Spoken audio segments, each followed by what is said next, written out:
बिस्मिल्लाह रहमान रहीम। नाज़रीन अस्सलाम वालेकुम, मैं हूँ आपका मेज़बान साबिर शाकिर वफाकी दारुल हुकूमत इस्लामाबाद से। कुछ ताज़ा तरीन ख़बरें हैं। जैसे जैसे वक्त गुजरता जा रहा है सूरत हाल उतनी ही गंभीर होती जा रही है, और जो कंपनी मारिज़ वजूद में आई थी, हालात लगता है कि उसके हाथ से भी अब निकलते जा रहे हैं।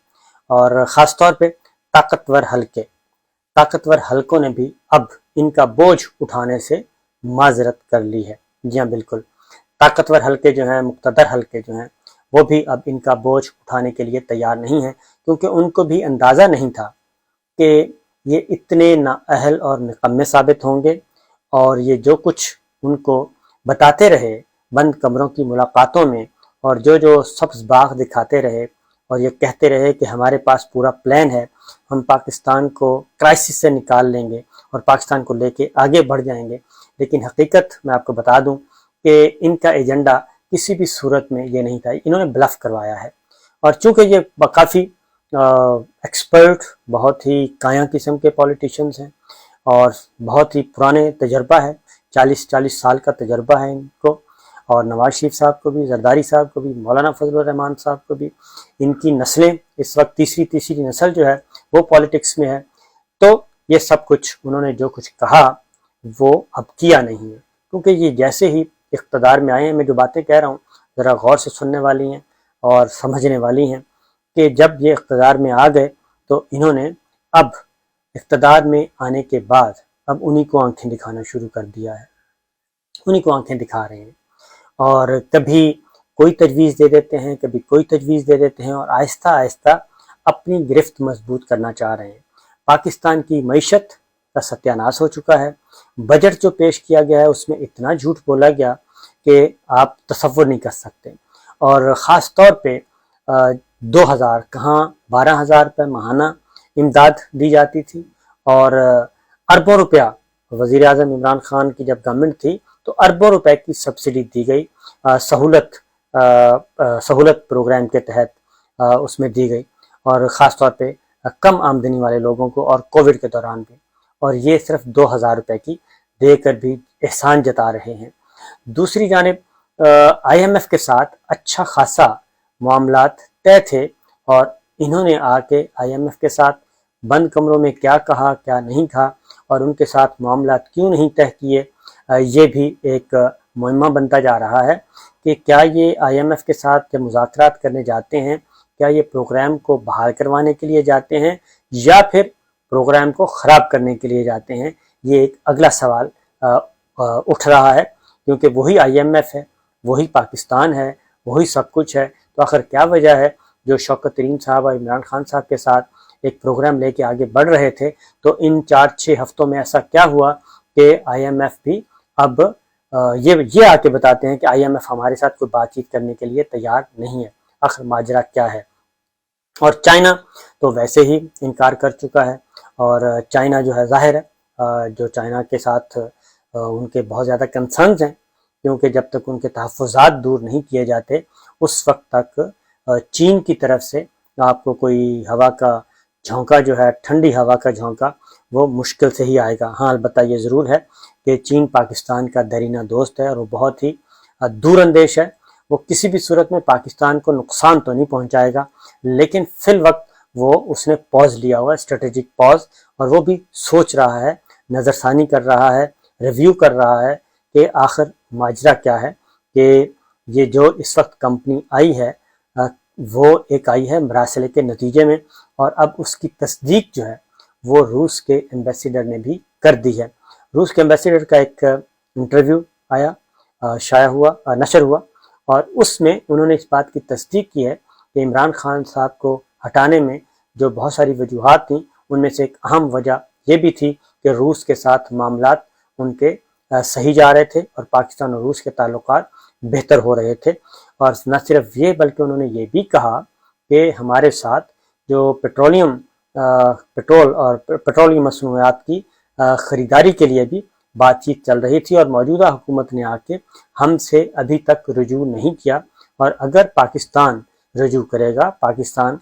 इस मामले में आगे बढ़ेगा, तो रूस जो है वो पॉजिटिव ही जवाब देगा और उसको देखेगा, उसकी रिक्वायरमेंट को देखेगा। इस वक्त सूरत हाल ये है कि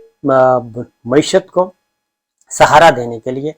इमरान खान साहब ने किया था कि जून तक पेट्रोलियम मसनूआत की कीमतों को, पेट्रोल डीजल इनकी कीमतें फिक्स कर दी थी, और इसी वजह से जून तक ये स्टेबिलिटी चल रही थी, और उसके लिए जो सब्सिडी दी जा रही थी उसका भी अरेंज कर लिया गया था। इस दौरान रूस से जो है पेट्रोल और डीजल और दीगर मसनूआत, जो पेट्रोलियम मसनूआत हैं, ये खरीदना थी और 30% सस्ती खरीदनी थी, और उसी की बुनियाद पे दूसरे मुल्कों पे इसका इन्हिसार, जो दूसरे मुल्कों से ख़रीदारी पे इन्हिसार कम करना था। ज़र मुबादला की बचत होनी थी, क्योंकि सबसे ज़्यादा हमारा ज़र मुबादला जो है वो पेट्रोलियम मसनूआत की ख़रीदारी में लगता है। आपने देखा होगा कि सऊदी अरब से भी हम डेफर पेमेंट पे बात करते हैं, दीगर ममालिक से भी हम डेफर पेमेंट पे बात करते हैं कि डेफर पेमेंट पे हमें फ्यूल दे दिया जाए, तो इसीलिए कि हमारा ज़र मुबादला का बहुत बड़ा हिस्सा जो है वो पेट्रोलियम मसनूआत में चला जाता है। तो रूस से हमने ख़रीदना था। तो अभी भी इस गवर्नमेंट की जो साबित होती है उस मरासले के नतीजे में ये हमारे वजूद में आई है, अभी भी मौजूदा गवर्नमेंट ने रूस के साथ राब्ता नहीं किया, और यहाँ तक कि पहले तो रूस के सफ़ीर ने प्रेस कॉन्फ्रेंस की और अब उन्होंने इंटरव्यू में भी कह दिया है, लेकिन मौजूदा गवर्नमेंट ऐसा कोई कदम उठाने के लिए तैयार नहीं। और पेट्रोलियम मसनूआत, पेट्रोल डीजल जो है वो 60 रुपए तक बढ़ा दिया गया है, और अभी 30 रुपए और इजाफा होना है, और इत्तला है कि 270 रुपए फी लीटर तक ले जाने का इरादा है। तो इससे आप अंदाज़ा कर सकते हैं कि पाकिस्तान की मईशत को कितना नुकसान पहुंचेगा और पाकिस्तान में कितनी ज़्यादा महंगाई का एक तूफान आएगा। और दूसरी जानिब जितने भी प्रोजेक्ट से अच्छे अवामी मनसूबे, उन पे कदगन लगा दी गई है। तालीम पे 6 अरब रुपया खर्च किया जा रहा है, सेहत पे 12-14 अरब रुपया खर्च किया जा रहा है, और फिर साथ ही साथ जो नया पाकिस्तान नया हाउसिंग स्कीम था, नया घर जो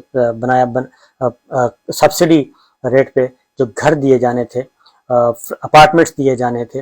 वो भी नया हाउसिंग स्कीम जो है, नया हाउसिंग स्कीम वो भी बंद कर दी गई है, और उस पे भी तकरीबन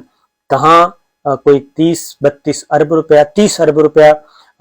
नया घर हाउसिंग स्कीम जो था उसके लिए मुख्तस किया गया था, इमरान खान की गवर्नमेंट ने किया था, और 3 अरब रुपया मार्कअप की मद में कि जो बैंकों से सब्सिडी रेट पे जो लोन मिलना था वो, तो 33 अरब रुपए की जगह सिर्फ और सिर्फ 1 अरब रुपया मुख्तस किया गया है, 50-50 करोड़ टोटल।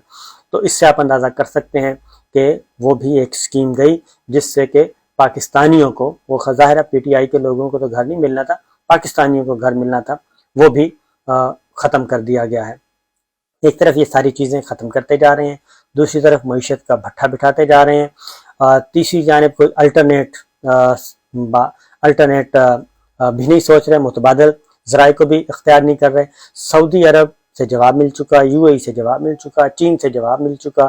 कि फ़िलहाल हमारे पास तो कोई ऐसी चीज़ नहीं है, IMF से जवाब मिल चुका। तो ये सारे जवाब अब मिल रहे हैं, और ये ऐसे लग रहा है कि ये दानिस्ता तौर पे चीज़ों को ख़राब किया जा रहा है, और मौजूदा हुकूमत की तरजीहात जो हैं मौजूदा कंपनी की वो नहीं है, और शायद इसीलिए। लेकिन दूसरी तरफ अपने काम सारे के सारे होते जा रहे हैं, और उसमें मुसलसल कोई रुकावट नहीं है, और ख़ास तौर पे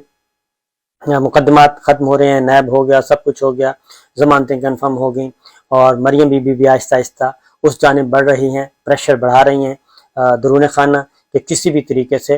वो भी मुकदमात से बरी हो जाएं। अपने लिए तमाम रिलीफ हासिल किए जा रहे हैं, लेकिन पब्लिक के लिए, आवाम के लिए और पाकिस्तान की मईशत के लिए ऐसा कुछ नहीं हो रहा। इसलिए जनाब अब जो मुक़्तदर हल्के हैं हमारे मिलिट्री इस्टेब्लिशमेंट, वो किसी भी सूरत में अब इनका बोझ जो है उठाने के लिए तैयार नहीं। उनको भी अंदाज़ा हो गया है कि ये उनके साथ भी ब्लफ कर रहे हैं। और अब जो एक नई चीज़ मैं आपको बता रहा हूँ वो यही है कि पहले मैंने आपको बताया था जरदारी साहब का, कि जरदारी साहब कोशिश कर रहे हैं कि जनाब 1 साल की तौसी के लिए आमादा किया जाए और उस तरफ बढ़ा जाए, तो 1 साल की तौसी दे दी जाए और हम 5 साल के लिए फिर बात करेंगे। तो ये अब नवाज शरीफ साहब की तरफ से भी, मुस्लिम लीग नवाज की तरफ से भी उन्होंने इस तजवीज़ को खैर मकदम किया है। और अब नवाज शरीफ साहब और शहबाज शरीफ साहब और शरीफ फैमिली वो भी इस बात पे इस पे वर्क कर रहे हैं कि जनाब बात तो अच्छी है, पता नहीं अब नए साहब کیسے آئیں کیسے نہیں آئیں، تو انہی کو راضی کرنا چاہیے۔ اور اس میں 1 سال کی توسیع کی بھی بات کی جا رہی ہے، اور دوسرا بھی کہ چیف آف ڈیفنس سٹاف بنا دیا جائے۔ میں آپ کو ایک بار پھر بتا دوں کہ یہ محض لالی پاپ ہے اور اس سے زیادہ کچھ نہیں ہے۔ کیانی صاحب کو بھی نواز شریف صاحب نے یہی لارا لگایا تھا کہ جناب ہم آپ کو چیف آف ڈیفنس بنائیں گے، پہلے توسیع کی بات کی تھی، پھر کہا کہ چیف آف ڈیفنس بنائیں گے، اور چیف آف ڈیفنس سٹاف بنا کے تو آپ کو پھر ایک ایلڈر کا رول ملے گا، آپ کو اختیارات بھی ملیں گے، یہ سب کچھ ملے گا۔ اب اسی فارمولے پہ دوبارہ سے یہ ایک لنگر گشت کہہ لیں اور ایک فلر کہہ لیں، وہ چھوڑے جا رہے ہیں کہ کسی بھی طریقے سے ہمیں سہارا مل جائے اور ایک ایسا سٹیٹمنٹ آ جائے کہ جس سے لگے کہ نہیں جناب اس کمپنی کو مکمل طور پہ سپورٹ کیا جا رہا ہے۔ یہ صورتحال چل رہی ہے۔ دوسری جانب عمران خان صاحب نے جو صحافیوں سے گفتگو کی ہے، وہ انفارمل گفتگو تھی، اس میں انہوں نے 2-3 باتیں کہی ہیں۔ نمبر 1 یہی کہ جو سوچ کے ان کو لایا گیا تھا اس کمپنی کو، اس سے تو اندازہ ہو گیا ہے کہ اس کمپنی کا ایجنڈا جو ہے پاکستان کی معیشت کو بہتر کرنا نہیں ہے، بلکہ پاکستان کی معیشت کو خراب کرنا ہے۔ اب تک کی جو اعداد و شمار اور اب تک کے جو اقدامات آ رہے ہیں، تو ان کی دلچسپی پاکستان کو ڈیفالٹ کی طرف لے کے جانا ہے اور کسی بڑی مشکل میں لا کے کوئی نہ کوئی ایک بڑی واردات کرنا چاہ رہے ہیں۔ دوسرا خان صاحب نے ایک اور بات کی ہے، انہوں نے کہا جی کہ 2 ہی راستے تھے میرے پاس، اور وہ یہ تھا کہ یا تو میں طاقتور حلقوں کے پاؤں پڑ جاتا، یا پھر عوامی جو رد عمل تھا وہ آیا تھا اور عوام کے ساتھ کھڑا ہو جاتا اور عوام سے رجوع کرتا۔ تو میں نے عوام سے ہی رجوع کرنے کا فیصلہ کیا، اور میں نے سوچا کہ بجائے اس کے کہ دوبارہ میں کسی قسم کا کوئی کمپرومائز کروں، بہتر ہے کہ عوام پہ بھروسہ کیا جائے۔ لہٰذا وہ کہتے ہیں کہ اگر یہی سلسلہ چلتا رہا تو مہینہ سوا مہینے میں یہ کمپنی جو ہے وہ ڈوبنے کا امکان زیادہ ہے، اور الیکشن اناؤنس ہو سکتے ہیں اگلے 25 30 40 دنوں میں، اور جولائی کا انہوں نے کہا ہے، کیونکہ تقریباً 20-22 جون تک بجٹ منظور ہونا ہے اور وہاں پہ اپوزیشن ہے نہیں ہے، اور اس کے بعد پھر یہ سلسلہ شروع ہوگا، پنجاب کا بجٹ منظور ہونا ہے، تو ایک نیا سپیل جو ہے پالیٹکس میں آئے گا اگلے کوئی 3 ہفتوں کے بعد، اور اس کی کیا شکل بنے گی اس کے لیے خان صاحب تیاری کر رہے ہیں۔ اور انہوں نے کہا جی میں نے تو ہر صورت میں نکلنا ہے، سپریم کورٹ کے فیصلے کا انتظار ہے، سپریم کورٹ کی طرف سے کوئی اچھا آرڈر ہمیں مل جائے کہ جس سے ہمارا جو جمہوری حق ہے احتجاج کرنے کا وہ سبوٹاج نہ کیا جائے، طاقت کا استعمال نہ کیا جائے۔ یہ ساری چیزیں ہو رہی ہیں، تو جناب بڑا ٹریکی سا ہے، تو راول پنڈی بھی جاگتے رہیے گا، یہ آپ کو ٹریپ کرنے کے چکر میں ہیں، اور یہ پھر آپ سے اپنے لیے فوائد حاصل کرنے کے موڈ میں ہیں، تو احتیاط کیجیے گا، ان کی نیت بالکل بھی ٹھیک نہیں ہے۔ تو یہی گزارش تھی، انشاءاللہ اگلی ویڈیو میں آپ کو بتاؤں گا کہ یہ کمپنی کیوں نہیں چلنے والی اور مزید کیا مشکلات کا شکار ہے۔ اجازت دیجیے، اللہ حافظ۔